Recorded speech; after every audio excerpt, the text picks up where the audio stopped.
Nós estamos aqui hoje com a Janaína Reis. A Janaína é formada em engenharia e em relações internacionais, com especialização em Oxford, e ela é diretora de operações e projetos do Instituto Humanitas 360, que busca transformar políticas públicas por meio da tecnologia. Janaína, o que é exatamente o trabalho do Instituto Humanitas? Bom dia, Gilberto. Bom dia, ouvintes da Rede Brasil Atual e TVT. É uma honra estar aqui participando dessa conversa com vocês e poder explicar um pouco a nossa atuação no Instituto Humanitas 360. O Instituto Humanitas 360 nasceu em 2015, ele é fundado pela Patrícia Vilela Marino, que é uma filantropa brasileira e que atua na prerrogativa de pensar políticas públicas, principalmente em duas frentes, que são a reforma de políticas de drogas e a reforma do sistema prisional. São dois temas que são necessários, né, de revisão, de inovação, e que têm pouquíssima atuação em relação ao investimento social privado. Então, o Humanitas 360 atua diretamente nessas duas políticas públicas, criando, junto com os governos estaduais, pilotos e acordos de cooperação, então projetos e programas de inovação em políticas públicas, para que a partir desse piloto a gente consiga estruturar as melhores práticas baseadas em evidências, em dados, na ciência, e então apoiar os gestores públicos a reformular suas políticas públicas. Então é a isso que a gente se dedica aqui no Instituto dia e noite. E um dos principais projetos de vocês é uma cooperativa social de mulheres encarceradas. O que é esse projeto exatamente? Perfeito, Gilberto. A gente estrutura o programa chamado Empreendedorismo Atrás e Além das Grades, e nesse programa a gente tem uma parceria com o Conselho Nacional de Justiça, o CNJ, para que a gente possa, junto com o CNJ e governos estaduais, estruturar cooperativas sociais dentro das unidades prisionais. Então, trabalhar o processo de ressocialização de mulheres que estão hoje presas e mulheres que estão também em liberdade, para que a partir dessa cooperativa social, o que é uma cooperativa social? É um negócio social. Elas consigam estruturar os seus próprios negócios e, como cooperadas, serem donas dos seus próprios negócios e aí, por meio do empreendedorismo, começarem uma jornada de autonomia e de recomeço das suas próprias histórias. E como é exatamente o trabalho? O que elas fazem, o que elas produzem, como é comercializado esses produtos? Muito bom. A gente tem hoje 3 cooperativas que estão rodando, né, que estão em atividade no Brasil todo. Então, a gente tem a cooperativa Cuxá, que está rodando no estado do Maranhão, em parceria com o governo do estado do Maranhão. A gente tem a cooperativa Lili, que está rodando e sendo, né, atuando aqui no estado de São Paulo. E a gente tem também a Casa Teresa, que fica aqui também no bairro de Pinheiros, que é esse espaço de acolhimento para todas as cooperadas. E aí elas estruturam produtos têxteis, então, de alto padrão, bolsas, almofadas, necessaires, para que essa venda, então, a partir desse processo de produção e essa venda, elas consigam, por meio de uma marca que a gente criou, que é chamada Teresa Vale a Pena, a gente estruturou uma estratégia de e-commerce, né, então, de comercialização digital. A gente viu esse boom, né, de comércio digital, de compras online no meio da pandemia. Então, a gente olhou para essa oportunidade de comércio digital e a gente vende os produtos delas por meio da nossa marca Teresa Vale a Pena. Certo. O projeto lá no Maranhão é no presídio de Pedrinhas, é isso? Isso, perfeito. Tá, e o de São Paulo, no Tremembé, é isso? Em São Paulo, a gente já está com a cooperativa Lili rodando fora, então ela está rodando aqui na Casa Teresa, em São Paulo, no bairro de Pinheiros. Certo. E eu queria que você explicasse também a origem desse nome, por que Cooperativa Lili e também a marca Teresa, que é interessante. Muito bom. A gente se preocupa muito em criar uma comunicação focada na empatia, né? Então, a gente entender quais são os símbolos, quais são as palavras que fazem sentido para elas. Então, a Teresa é a corda que elas utilizavam para processos de fuga. Isso é uma dor, porque isso não é correto, né? Então, a gente olha muito para essa questão de essa era a busca da liberdade que elas viam. A gente quer criar um processo de busca da liberdade lícita, delas conseguirem pensar em independência financeira, se verem como empreendedoras de maneira lícita. E aí, por isso, a gente pensou na Teresa. Então, a gente ressignificar esse nome que representa a liberdade agora permanente, a liberdade de fato e de direito, a liberdade por meio de empreendedorismo e você conseguir mesmo ter a sua independência financeira voltada para um processo de ressocialização, né? Então, a gente fazer com que elas possam acreditar, e não só acreditar, mas praticar os seus recomeços e as suas jornadas de autonomia. Então, por isso, a Teresa. A Lili é um nome muito vinculado à liberdade. De novo, olha novamente, né, como a liberdade é uma palavra presente. Então, por isso, a gente escolheu o nome, né, Lili, para representar a cooperativa.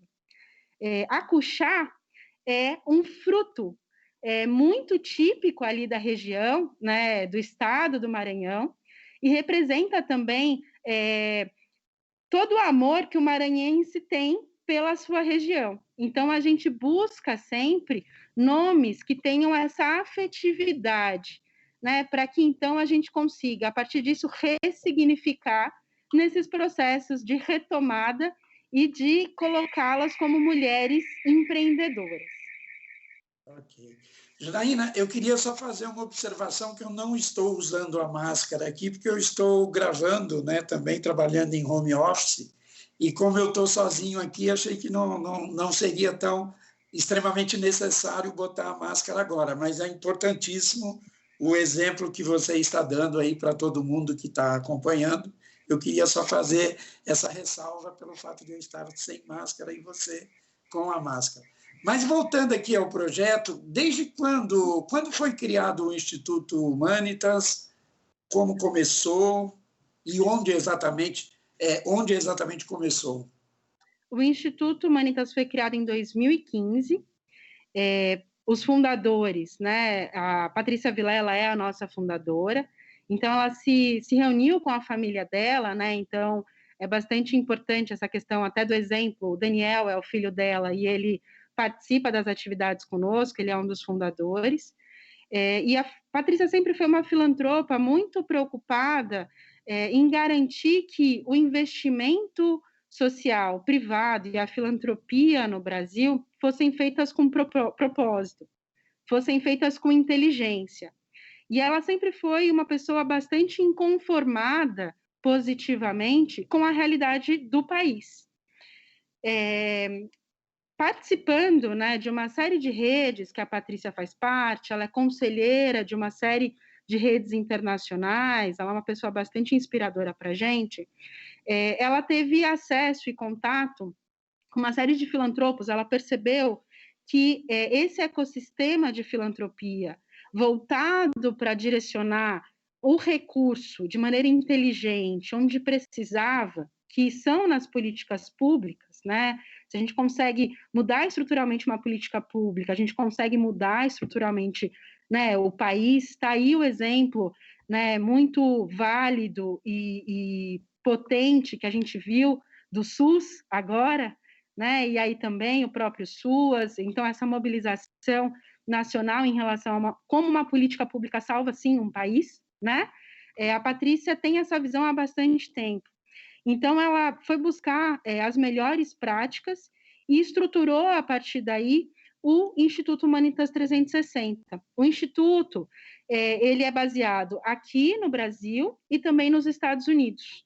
Então, para que a gente possa, de fato, trocar as melhores práticas de filantropia num cenário, né, que tem isso muito desenvolvido. Então, já faz parte do processo da cultura americana de direcionar investimentos de filantropia para investimento em inovação em políticas públicas, né? Então, a gente tem essa sede nos 2 lugares para que a gente, de fato, possa fazer essas melhores práticas e aí conseguir avançar nos temas necessários e que a gente precisa pautar aqui no nosso país também. Onde ficam as 2 sedes? Você falou 2 sedes? Nos Estados Unidos e aqui em São Paulo. A Patrícia fica aqui em São Paulo com a gente. A gente está aqui na nossa sede em São Paulo, a gente fica no bairro de Pinheiros, a gente fica no Cívico.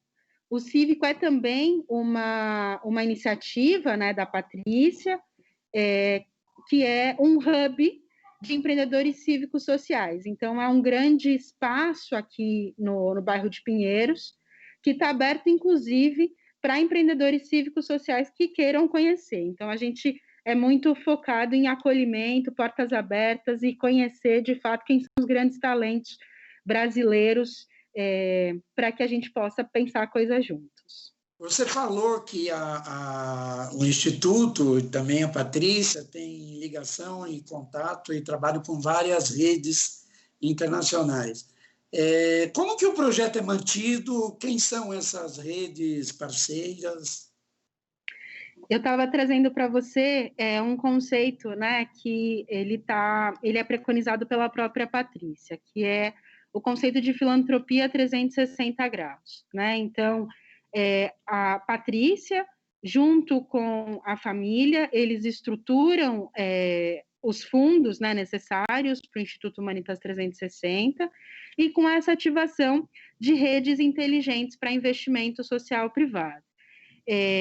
A gente conta com uma série de parceiros estratégicos que se unem a nós nas causas necessárias.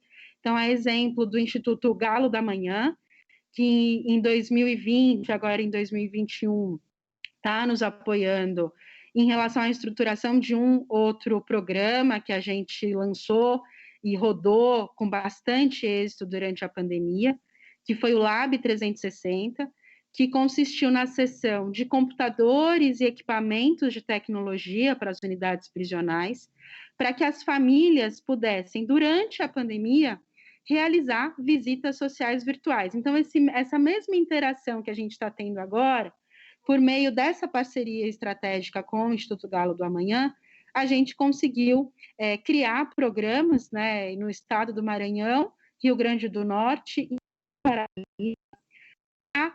que a gente tivesse essas visitas sociais virtuais.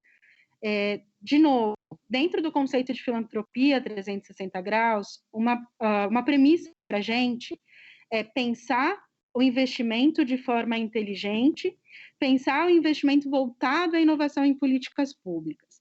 Então, o Lab 360, ele está, durante a pandemia, sendo utilizado para as visitas sociais virtuais, e pós-pandemia, os Labs 360 vão dar início a laboratórios de educação à distância para a população prisional que está sendo atendida pelo programa, para que eles possam ter educação, então concluir os seus processos educativos, né? Então, EJA, e também concluir processos universitários, né? Então, fazer as suas faculdades. A gente está fazendo uma série de parcerias com todo o ecossistema, então, de educação, para que a gente consiga viabilizar essa atuação, porque isso faz com que a gente tenha um ponto importante, remissão de pena, né? Então, se você tem acesso à educação, você tem também remissão de pena, né? E aí você sair de fato preparado, né? Ressocialização, ela tem que ser pensada também dentro desse contexto de 360 graus.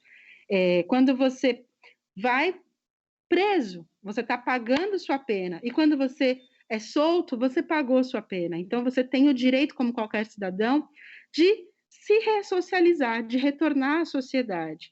E a educação é um caminho que a gente vê como esse caminho muito necessário e também estratégico para essa ressocialização acontecer. São duas coisas que a gente acredita, né? Empreendedorismo e educação, para que a gente consiga, de fato, promover uma ressocialização inteligente. Então, o Lab é esse exemplo, né, de como a gente atua no contexto de filantropia 360 graus e como que a gente mobiliza os parceiros estratégicos para investir, para pensar em investimento social privado junto conosco.